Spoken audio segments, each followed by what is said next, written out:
Hello and welcome once more to my channel, Background Health. On today's episode, I'll be discussing peptic ulcer disease, otherwise called stomach ulcer. Perhaps you have been diagnosed with ulcer. Perhaps you know someone who has been diagnosed with ulcer.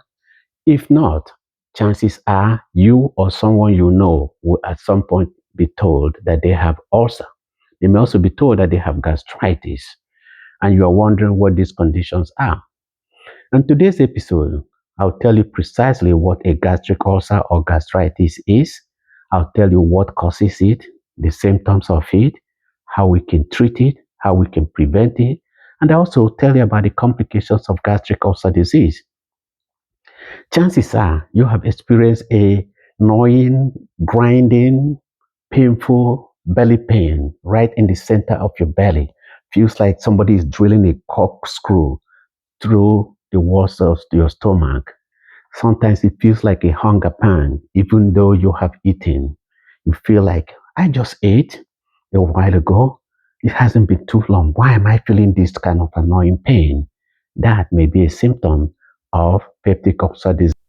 Typically, as in this illustration, the pain of peptic ulcer disease or gastritis is located right around here, right below the breastbone. Here you can feel it. It's annoying. You can feel your belly aching, gnawing, grinding, pain. These two diagrams show you a normal stomach, what it looks like. Here's your esophagus. Food comes in through here. The inside of your stomach look very rugged with all these ridges. That's normal for the inside of a stomach.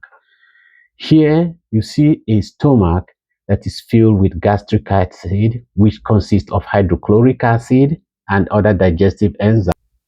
Note that in addition to the digestive enzyme and the hydrochloric acid contained here, there's also some chemical that are found in the stomach intended to protect your stomach wall against the harmful effect of this digestive enzyme. So those are all normal in this circumstance. These two pictures shows a combination of increased redness, areas of redness,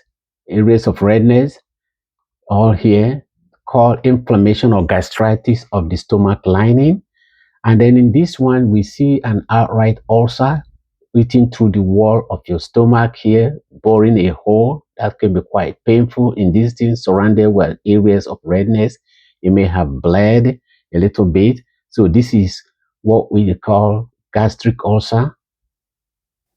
This is another picture intended to illustrate both ulcer and gastritis. Here we see an outright ulcer.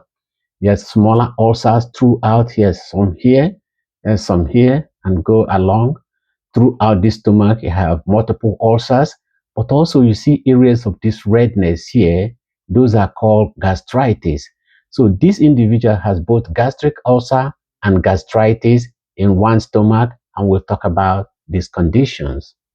Now we can talk about the causes of gastric ulcer and gastritis. As you can see from the diagram, normal stomach has gastric acid, which is expected. However, some people, their body produce excessive of those gastric acid, especially the hydrochloric acid. And in those people, the acid will begin to eat through the lining of your stomach, bore a hole, or cause an ulceration. So excessive acid production is one of the reasons. In some people, what can cause that excessive acid can be stress.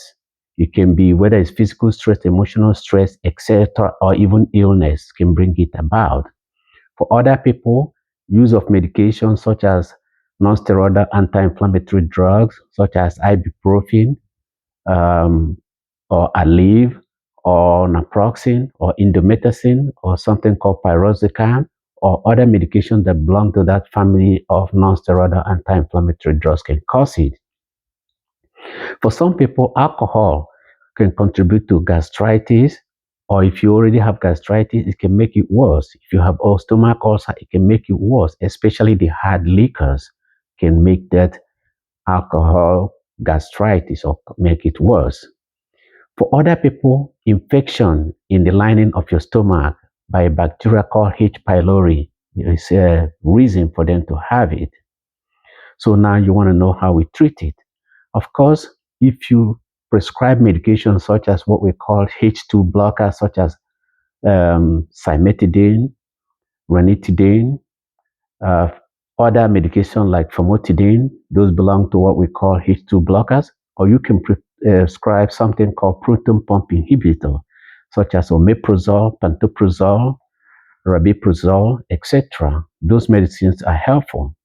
Now, if you also have infection causing your ulcer, you should also get antibiotics, typically 2 or 3 different antibiotics combined with acid blockers. Those are some of the things that can be prescribed. And you should take the medication for the duration that your doctor has told you. The next question is, how do we prevent the ulcer? Of course, if you know what is causing it, then you need to prevent it. If it's infection, treating it is the best way to prevent recurrent, taking the medication for the whole duration. Some people may require retesting after treatment. For other people, avoidance of those medications that I have mentioned will be a very good way to prevent it. And if you must take those medications, make sure you take them with food in your stomach. Don't take them on empty stomach. For those who drink alcohol, especially hard liquor, limiting or completely avoiding alcohol, in particular hard liquor, is another way.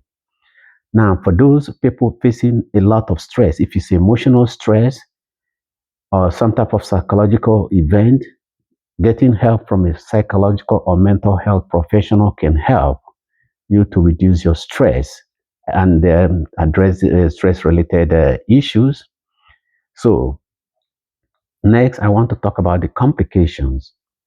Untreated gastric ulcer has serious complications. Sometimes you see people vomiting blood or passing dark stool. They can develop anemia due to chronic slow grade loss of blood. Some people, when they have massive blood loss, they can collapse. They can go into kidney failure. And in extreme cases, the ulcer can eat through the walls of your stomach and cause a perforation or rupture of your stomach, which can be catastrophic and lead to sudden death or sudden collapse, which may require emergency surgery, emergency admission to the ICU, transfusions of multiple units of blood. So, in the end, ulcer disease is not something to be played with.